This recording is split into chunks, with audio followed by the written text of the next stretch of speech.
नमस्कार अंगणवाडी सेविका आणि मदतनीस भगिनींनो, तर सध्या उन्हाचं तापमान इतकं वाढलं आहे की सकाळी 9 वाजल्यापासूनच बाहेर पडणं कठीण होत आहे आणि दुपारी 4 वाजेपर्यंत कडक ऊन सहन करणंही अवघड होत आहे।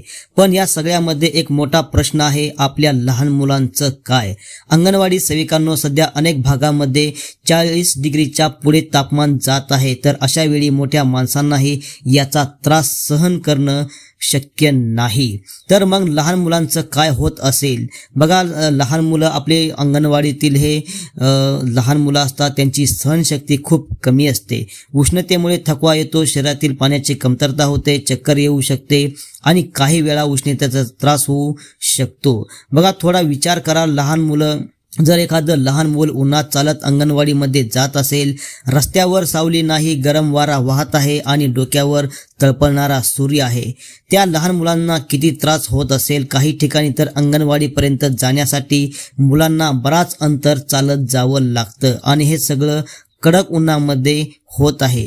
अंगणवाडीमध्ये पोहोचल्यानंतर त्या ठिकाणी बघा, त्या ठिकाणी कूलरची व्यवस्था नाही, थंड एसीची व्यवस्था नाही किंवा थंडवा नाही त्या ठिकाणी कुठलेही। पण ज्या ठिकाणी अंगणवाडी आहे त्या ठिकाणी सगळं गरम वातावरण आहे आणि बऱ्याच अंगणवाडीवरती सध्या बघा पत्र आहेत, स्लॅबच्या सुद्धा अंगणवाड्या नाहीत। त्यामुळे मुलं थकलेली चिडलेली होतात आणि त्यांच्या आरोग्यावर परिणाम होऊ शकतो। आपण सगळे जाणतो की उन्हाळ्यामध्ये उष्णतेचा त्रास वाढतो, विशेषतः लहान मुलं आणि वृद्ध व्यक्ती जे जास्त संवेदनशील असतात।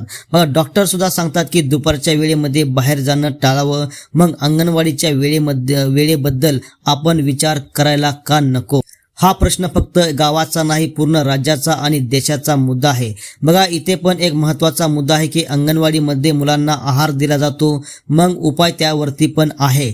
अंगणवाडी पूर्ण बंद करण्याऐवजी सकाळी लवकर 7 ते 9 या वेळेमध्ये आहार वाटप करावा आणि मुलं लगेच घरी पाठवावीत। याचे 2 फायदे होतील, मुलं उन्हापासून सुरक्षित राहतील आणि त्यांना पोषण आहारही मिळणार आहे आणि अंगणवाडी सेविकांना देखील उन्हाचा त्रास होणार नाही। बघा, सरकारने शाळांना सुट्टी दिली आहे, पण अंगणवाडीबद्दल अजून स्पष्ट निर्णय घेतलेला नाही।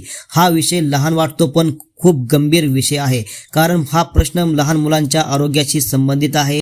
आपण समाज म्हणून या गोष्टीकडे दुर्लक्ष करू शकत नाही।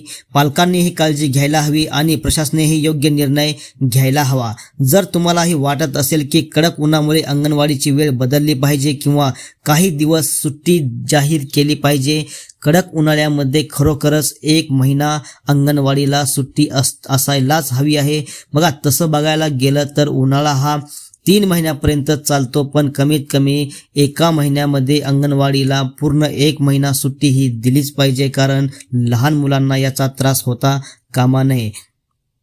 बघा, या उन्हामुळे बघा लहान मुलं त्यांचं आरोग्य देखील सुरक्षित ठेवणं आणि आपली सगळ्यांची ही जबाबदारी आहे। बघा, तर बघा अंगणवाडी सेविकांनो, सगळ्यात महत्त्वाचा मुद्दा, सरकारने उन्हाळ्यामध्ये दरवर्षी उन्हाळा हा येतच असतो आणि एकदम कडक ऊन सध्या लागत आहे। आपण बघायला गेलं तर 9 वाजता सुद्धा आपण जर उन्हामध्ये 10 मिनिट जरी थांबलो तर आपल्या अंगामधून घामाच्या धारा निघायला सुरुवात होत आहे।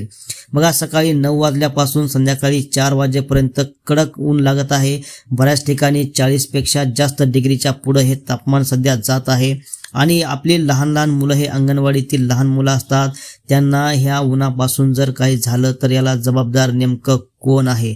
बघा, याची काळजी आपण सर्वांनी घेतली पाहिजे। सरकारने देखील याचा विचार करायला हवा आहे। उन्हाळ्यामध्ये बघा, हे सरकारचे लोक एसीच्या गाडीच्या खाली उतरत नाहीत, उन्हामध्ये कुठेही चालत जात नाहीत, पण या लहान मुलांना अंगणवाडीमध्ये चालत जावं लागतं। बघा, बऱ्याच ठिकाणी या अंगणवाड्या लहान मुलांच्या घरापासून कितीतरी लांब आहेत, तेवढ्या लांब त्यांना कुठल्याही वाहनाची सोय नसते। त्यांना अंगणवाडीमध्ये जाण्यासाठी त्यांना चालतच जावं लागतं आणि येतानाही चालतच यावं लागतं।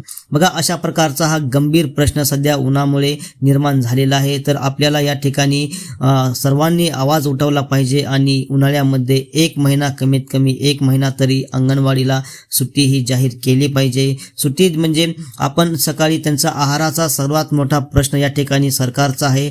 सरकारलाही वाटतं की प्रत्येक मुलाला 365 दिवस हा आहार हा मिळालाच पाहिजे, एक दिवस सुद्धा आहारामध्ये खंड पडता कामा नये। हे सरकारचं बरोबर आहे, पण आपण या ठिकाणी त्यावरती उपाय देखील काढू शकतो।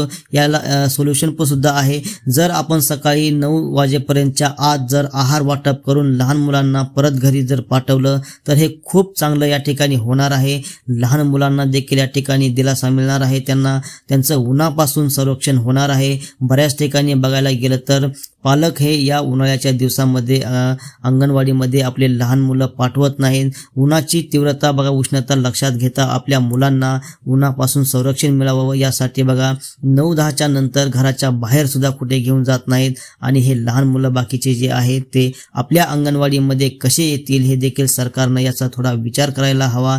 उन्हाचं तापमान दिवसेंदिवस हे कमी होण्याऐवजी हे जास्त वाढत आहे। आता एप्रिल महिना सध्या संपत आलेला आहे, मे महिन्यामध्ये सुद्धा आपल्याला बघायला गेलं तर खूप कडक ऊन लागत आहे आणि जून महिन्यापासून हे ऊन हळूहळू कमी होत जात आहे।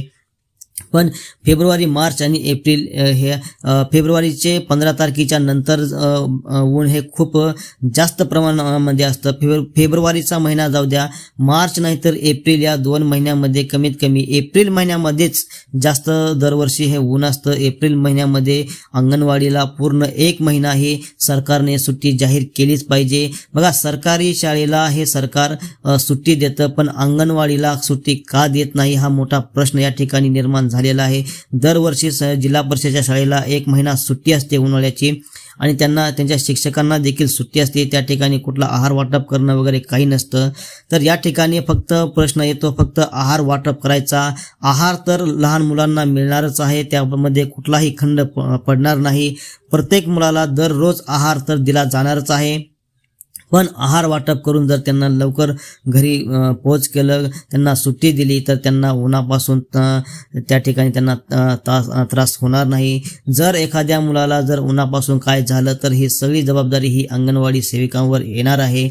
त्यामुळे सरकारने याचा विचार करायला हवा। बघा, ऊन हे लहान मुलं तर लांबच राहिले, मोठ्या माणसांना सुद्धा या उन्हापासून बघा किती त्रास होत आहे। मोठे माणसं सुद्धा या ऊन हे सहन करू शकत नाहीत, एवढं प्रचंड ऊन सध्या पडत आहे आणि या उन्हापासून लहान मुलांना किती त्रास होत असेल हे आपण सांगू शकत नाही। एवढा त्रास या ठिकाणी उन्हामध्ये होत आहे। लहान मुलं असतात त्यांना बघा, आपण डोक्याला जरी त्यांच्या काही बांधलं तर ते लगेच काढून टाकतात। त्यांना ते एवढं समजत नाही की डोक्याला बांधलेलं आहे, आपल्याला ऊन लागू नये म्हणून डोक्याला आपण टोपी घालतो किंवा काहीतरी गमजा बांधतो, पण ते लहान मुलांना लक्षात येत नाही, ते लगेच काढून टाकतात आणि ते तसेच उन्हामध्ये फिरत असतात इकडून तिकडं आणि अंगणवाडीमध्ये जाणं येणं हे सगळं त्यांचं उन्हामध्येच असतं। जर एखाद्या लेकरांना काही उन्हापासून झालं तर याची जबाबदारी बघा खूप अवघड आहे, सर्व अंगणवाडी सेविकावर येऊ शकतं। त्यामुळे सरकारने याचा लवकरात लवकर विचार हा केलाच पाहिजे, जेणेकरून लहान मुलांना याचा त्रास होणार नाही आणि दरवर्षी अंगणवाडी सेविकांना आणि अंगणवाडी ही 1 महिना बंद ठेवून आहार वाटप करून बंद ठेवली पाहिजे। हे सरकारनं यावरती लक्ष दिलं पाहिजे। तर अंगणवाडी सेविका आणि मदतनीस भगिनींनो, आपल्याला याबद्दल काय वाटतं? आपल्याला वाटतं का उन्हाळ्यामध्ये 1 महिना अंगणवाडी ही बंद असायलाच पाहिजे? जर आपल्याला असं वाटत असेल तर या व्हिडिओच्या कमेंटमध्ये नक्की सांगा आपल्याला याबद्दल काय वाटतं आणि आपल्या अडचणी आणि उन्हाळ्यामुळे आपल्याला कोणकोणत्या अडचणींचा सामना करावा लागत आहे हे देखील या व्हिडिओच्या कमेंटमध्ये नक्की सांगा। सरकारपर्यंत हा व्हिडिओ गेला पाहिजे, सरकारलाही कळालं पाहिजे की उन्हाळ्यामध्ये अंगणवाडीला 1 महिना सुट्टी ही दिलीच पाहिजे, कारण उन्हाळ्यामध्ये लहान मुलांना याचा खूप त्रास सहन करावा लागत आहे। त्यामुळे हा व्हिडिओ जास्तीत जास्त शेअर करा, आपल्याकडे असलेल्या व्हॉट्सअप ग्रुपवरती हा व्हिडिओ टाका, जेणेकरून याची माहिती सर्व अंगणवाडी सेविका आणि सरकारपर्यंत हा व्हिडिओ गेला पाहिजे। त्यामुळे जास्तीत जास्त शेअर करा। धन्यवाद।